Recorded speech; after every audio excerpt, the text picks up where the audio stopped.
भिडियोमा प्ले गर्दा दिनु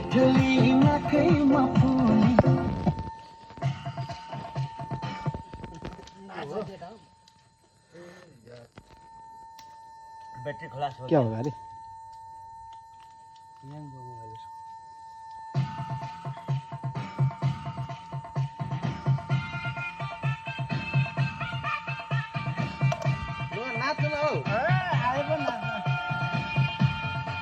रक्सी सेन्टरमा खायो भन्ने मात्रै हो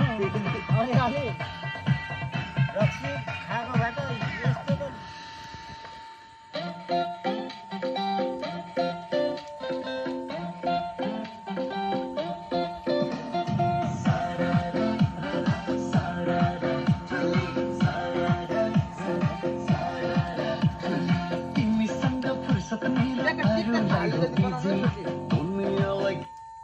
के हुन्छ हौ कति गीत काटेछ अरे डाँडा बन्दा माछा नि ल ठिक छ फोन गर्न